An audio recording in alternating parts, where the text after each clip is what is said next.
春节连假期间，因为人潮流量增加，所以伫咧各方面会需要经济劲力来投入。台南市影控分局特别伫咧新年年假来到进前，提醒民众伫咧春节应该爱注意的各方面事项，并呼吁民众因为疫情状况搁咧升温，所以民众伫咧外口一定要遵守各项的防疫规定。春节这段时间，是民众大量返家回潮的时间，当然很多的警政工作都会集中在这个时候来实施。特别是在治安工作，我们特别强调犯罪预防跟侦防并重的做法来让整个地区能平安稳定尤其防窃、防抢、防盗等是列为重点，尤其也对于相关的查缉赌博以及暴力犯罪等集团会加强查缉。那对交通顺畅的工作当中，我们以机动调整的机制来因应各项交通的变化。当然，我们对于相关的一些国道交流道的一个高承载以及相关的一个违规的取缔也会列为重点，让民众在道路当中能掌握到平安回家的一个非常重要的元素。那对于后续我们因为最近疫情的升起那我们警方在执法当中，除了会加强防疫的一个稽核检测之外，当然这边也呼吁民众在各项的防疫注意事项，自己的安全要格外小心。出门在外除了要平安回家，也要有防疫的安全。当然尤其最近期我们对酒驾的取缔也列为重点。那希望说在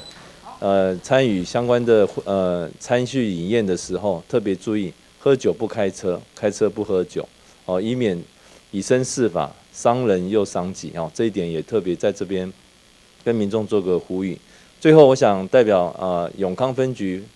全体同仁向各位道声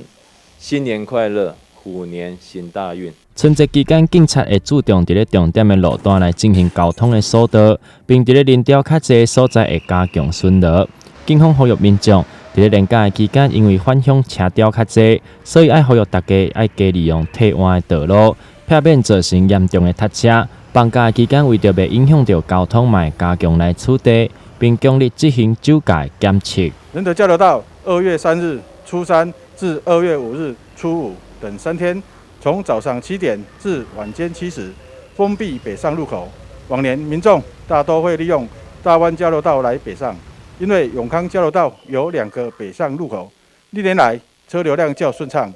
请北上民众多多利用永康交流道，尽量避开大湾交流道。使用替代道路方面，由高速1街右转中山南路，左转大路上高架桥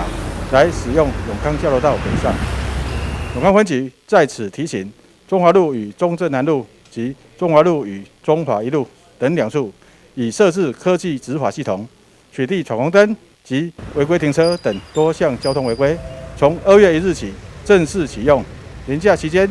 民众务必遵守交通规则，配合警方的指引。另外，要提醒大家，对2月1号开始，新的科技执法会开始进行，请民众一定要遵守交通的规则，避免造成新年红包的损失。最后呼吁大家一定要好好做好防疫措施，出门伫外口就要加洗手、挂好喙安，